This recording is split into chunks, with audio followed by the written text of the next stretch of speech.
বিলাস রস আস্বাদন করি। বলছে রাধা কৃষ্ণ একই আকার। কলিযুগে মোরাঙ্গ অবতার হয়েছে,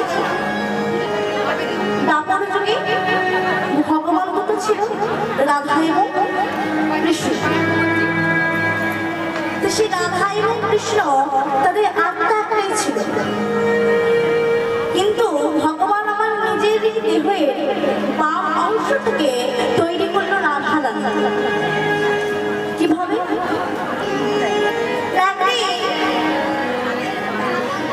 ভগবান আমার সে দাপর যুগে নিজের মুখটাকে যমুনার মধ্যে ধ্বংস করতে গিয়ে নিজের মুখের ওই প্রতিচ্ছবিটাকে ওই যমুনার মধ্যে রেখে চমকে উঠে বলছে,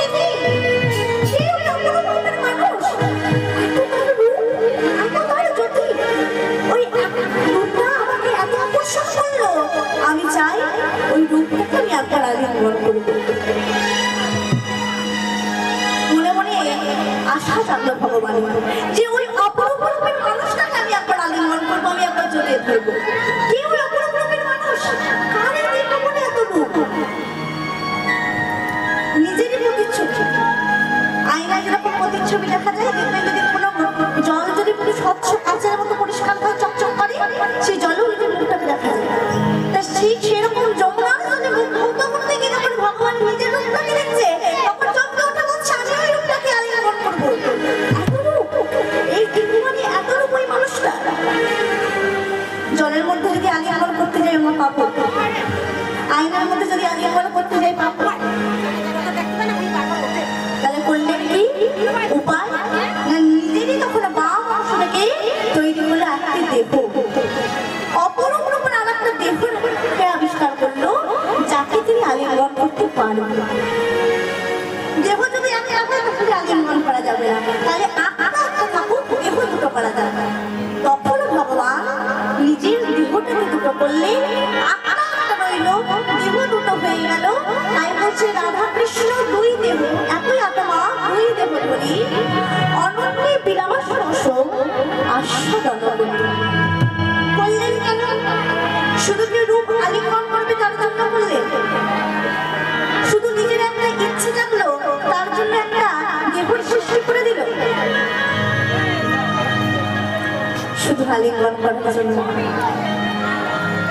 এই জগতের মাঝে প্রেমই কি সেটাকে বোঝানোর জন্য আর একটা দেহের সৃষ্টি করে, মানে লীলারস আস্বাদন করার জন্য আর একটা দেহের সৃষ্টি হলো। তা বলছে ভালো ছিল।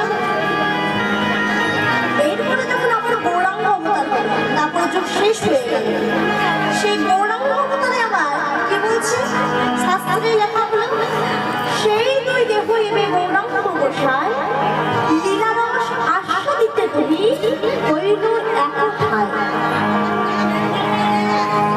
দুটো ভগবান ছিল, রাধা এবং কৃষ্ণ দাপর যুগে। তা বলছে ভালোই ছিল।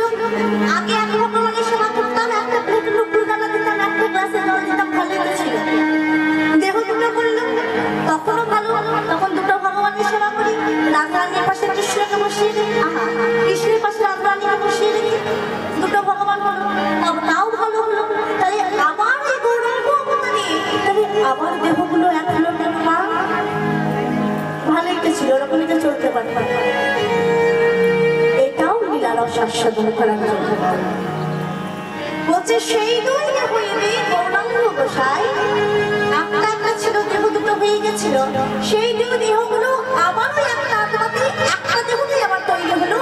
আমাদের কলিযুগে নদিয়ার নবদ্বীপের সচিবর বসন্ত মাঝি আমাদের কলিযুগের ভগবান শ্রীকৃষ্ণ চৈতন্য মহাপ্রভু। এটাও লীলারস আস্বাদন করার জন্য